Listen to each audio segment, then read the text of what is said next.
अजय अपने अम्मी अब्बू का इकलौता बेटा था। तीनों मिलकर खेतों में एक साथ काम करते थे। कुछ वक्त पहले ही अजय के अम्मी अब्बू का इंतकाल हुआ था। अजय अब इस दुनिया में तन्हा रह गया था। अम्मी अब्बू के इंतकाल के बाद मुझे ऐसा लगता है कि जैसे अब इस दुनिया में मेरा कुछ बचा ही नहीं है। मैं महसूस कर सकता हूँ अजय, कितना अकेला हो गया हूं मैं। घर संभालूं या खेत, समझ नहीं आता। अच्छा, तुम्हारा चूल्हा खराब हो गया था ना, तुमने ठीक करवा लिया?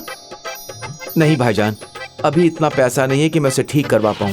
सोच रहा हूं कि मैं एक चूल्हा बनवा लूं अपने लिए। अजय अपने लिए एक चूल्हा बनाता है।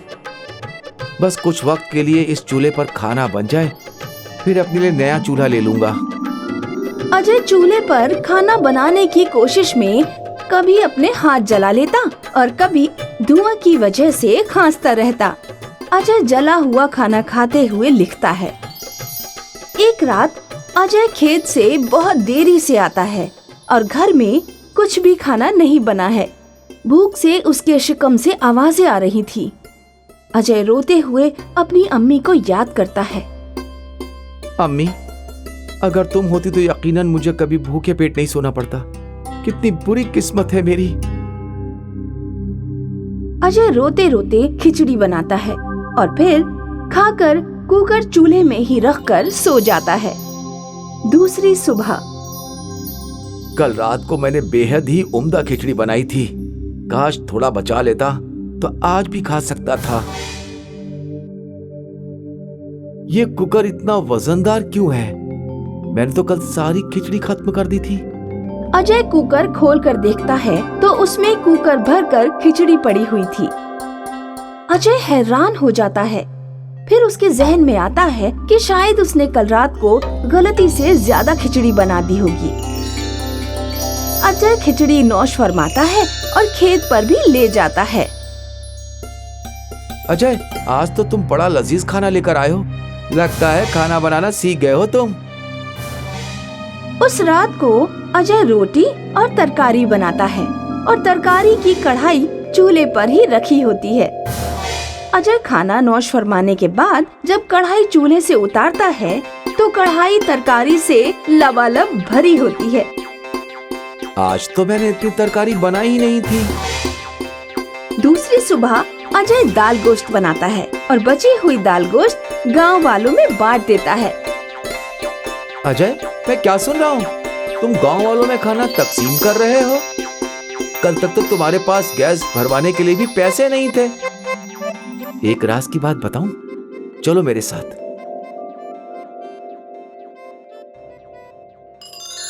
देखो, ये मेरा करामाती चूल्हा है। इसे जब भी मैं खाना बनाऊंगा, इसमें खाना खत्म ही नहीं होता है। जब चूल्हे से डेक उतार दोगे तभी जाकर खत्म होता है खाना।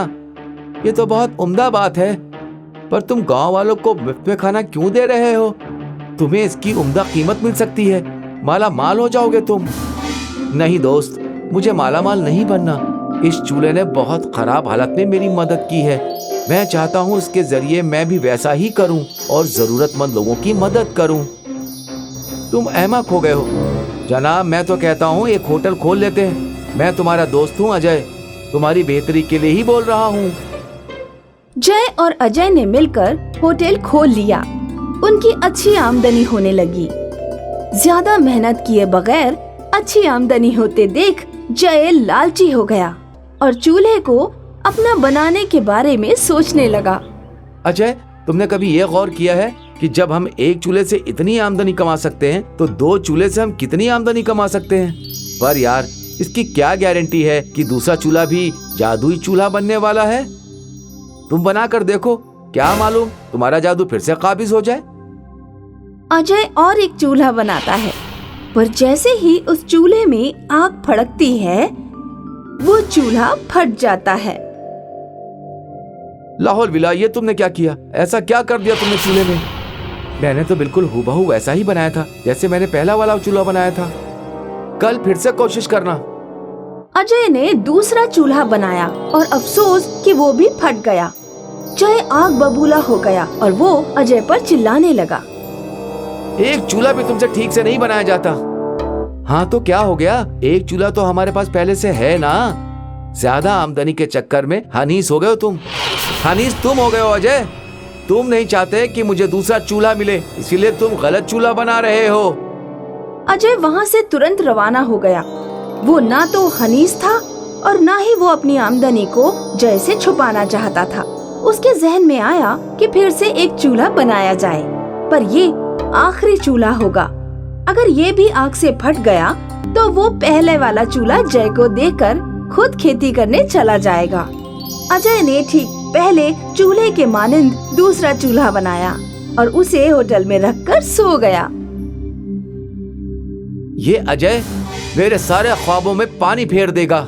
इसके भरोसे में अगर मैं रहा तो कभी उम्दा आमदनी नहीं कर पाऊंगा। जय ने देखा होटल के बावर्ची खाने में एक चूल्हा रखा हुआ था। उसने चूल्हा उठाया और अपने घर चल दिया।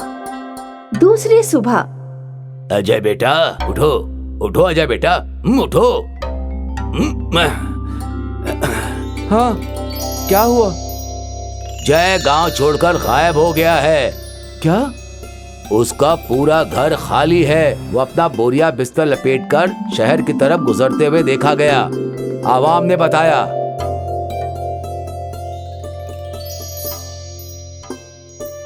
बेटा, सदमा बर्दाश्त नहीं हो रहा है क्या? नहीं काका, मैं तो जय की तकदीर पर हंस रहा हूँ। वो क्यों?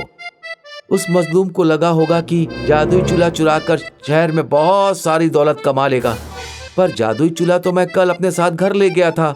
उसे देखकर हूबहू चूल्हा बनाने के लिए वो मजलूम तो जदीद चूल्हा लेकर चला गया। खुदा जाने उसमें कोई जादुई होगा भी या नहीं होगा। उधर जय शहर में एक आलीशान दुकान खोलता है, बड़े बड़े इश्तिहार लगाता है होटल के लिए और खुशी खुशी पूरे भरोसे के साथ तरकारी बनाने के लिए चूल्हे की लकड़ियों में आग जलाता है। पहले के तमाम चूल्हे के मानंद ये चूल्हा भी आग लगते ही फट जाता है। जय चूल्हे को और अपनी फूटी तकदीर को देखकर सर पटककर रोने लगता है। कहते हैं कि सोने में दौलत होती है, ये किसी की जिंदगी संवार देती है तो किसी की बर्बाद भी कर देती है। आइए सुनते हैं इसी मुहावरे को सच साबित करने वाला एक अफसाना। एक देही इलाके की एक लड़की देही इलाके में अपनी माँ के साथ रहती थी। अपने शौहर के अचानक मरने के बाद बबली की माँ बबली को लेकर अपने भाई अमन सिंह के यहाँ सफर एहतमाम करती है। ले बबली, 2-4 कपड़े और धो दे, फिर खाना नौश फरमा लेना। मामी जान, मैं पहले ही 10 कपड़े धो चुकी हूँ और अब पूरी गठरी फिर ले आई हैं। मेरे हाथों में दर्द हो रहा है। ओहो, खाना खाते वक्त पेट में दर्द नहीं होता और कपड़े धोते वक्त हाथ दर्द करने लगे। माँ बेटी को बिल्कुल मुफ्त का खाना खाने को चाहिए, काम के ना काज के, दुश्मन अनाज के। क्या हुआ भाभी जान, आप हमेशा मेरी दुख्तर को तंज कसती रहती हैं। चल बबली, पहले खाना खा ले, सहर से भूखी है। बचे हुए कपड़े शाम को धो लेना। मुमानी का खून खौल जाता है। बबली की मुमानी को बबली और उसकी माँ नागवार गुजरती थी। वो किसी तरह से इन दोनों से निजात पाना चाहती थी। शाम को जब खाना बनाते वक्त बबली मुंह धोने चली गई तो मुमानी चुपके से रसोई में घुसती है और सब्जी में ढेर सारी मिर्च डाल देती है। थोड़ी देर में उनके मामू जान और उनका भाई नौकरी से लौट आए और खाना नौश फरमाने लगे। ये खाना आज किसने बनाया है? इस कहर जद मिर्ची डाली जाती है क्या? तुम्हारी भांजी ने बनाया है। आज जब मैंने बबली से 2-4 कपड़े धोने के लिए कह दिया था तो तुम्हारी बहन मुझ पर ऐसे चिल्लाई जैसे मुझे खा जाएगी। आज खाने में मिर्ची डाली है, कल ना जाने क्या क्या डालेगी। मैं तो कहती हूँ बाहर कर दो इन दोनों को, हमारे सर से ये बोझ तो उतारो। बबली के मामा जान अपनी बीवी के बहकावे में आ जाते हैं। तुम दोनों लोग इस घर से बाहर निकल जाओ, हमारे अपने बहुत अखराजात हैं, हम तुम्हारा खर्च नहीं उठा पाएंगे। लेकिन भाईजान, हम कहाँ जाएंगे? कहीं भी जाओ, मैं नहीं जानता, लेकिन यहाँ से निकल जाओ। इस घर से मेरी बहुत सी यादें जुड़ी हुई हैं। माँ का वो चाकू, वो पुरानी कुटिया, आप मुझसे ये घर छोड़ने के लिए क्यों कह रहे हैं? ये लो माँ का पुराना चाकू, ले जाओ। हम इसका इस्तेमाल नहीं करते और पुराने ख्यालों के सहारे ही जिंदगी गुजार लेना। यहाँ से निकल जाओ। बबली की माँ और बबली शब में ही कपड़ों की पोटली लेकर दूसरे सफर पर निकल पड़ते हैं। अम्मी जान, अब हम कहाँ जाएंगे? बचपन में मेरी एक लीला नाम की अजीज दोस्त थी। उसका ससुराल शायद 5 मील दूर मीरपुर देही इलाके में है। उसी के पास चलते हैं बेटा। लेकिन मालूम नहीं कि वो मुझे पहचानेगी या नहीं। अल्लाह जाने, बहुत वक्त गुजर चुका है। माँ बेटी कुछ दूर तक चलते रहे। जब थक गए तो एक पत्थर के साए में सो गए। सहर होने पर बबली को बहुत जोर से भूख लगी। माँ, बहुत शदीद भूख लगी है।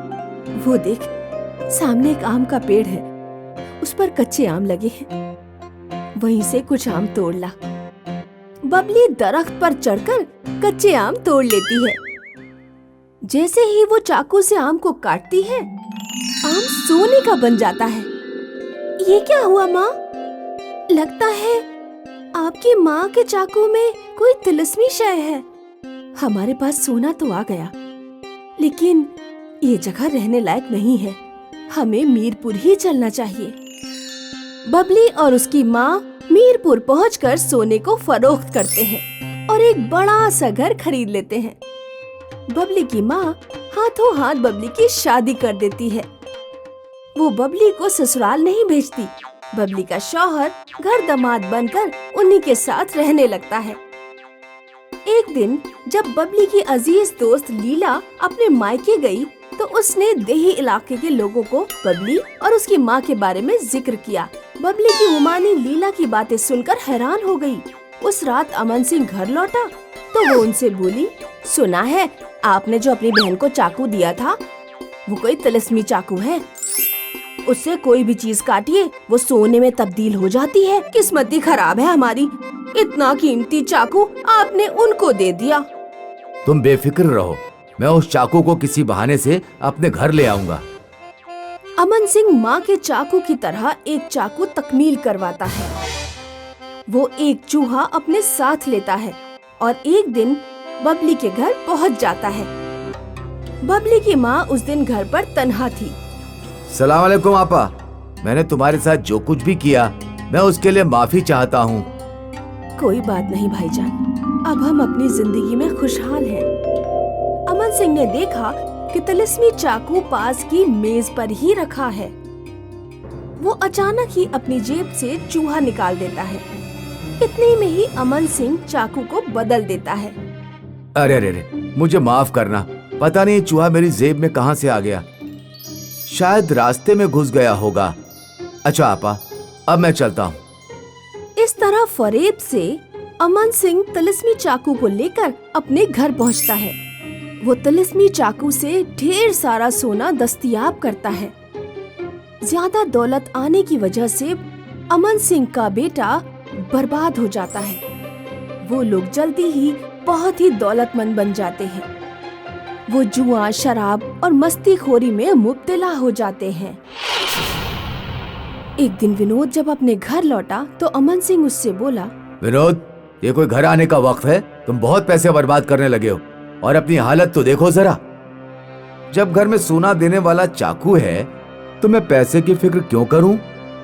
लाओ चाकू मुझे दीजिए, मुझे और सोना चाहिए। तुम्हें चाकू नहीं मिलेगा और कल से तुम कहीं भी नहीं जाओगे। बाबा जान, मुझसे बहस मत करिए, चाकू मुझे दीजिए। नहीं दूंगा। अमन सिंह और विनोद चाकू के लिए आपस में ही लड़ जाते हैं। गलती से चाकू विनोद के पेट में चला जाता है। चाकू घुसते ही विनोद सोने का बन जाता है।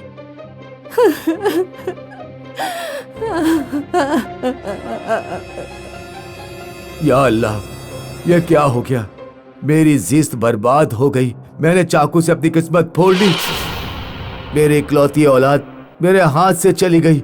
अब ये दौलत मेरे किस काम की है?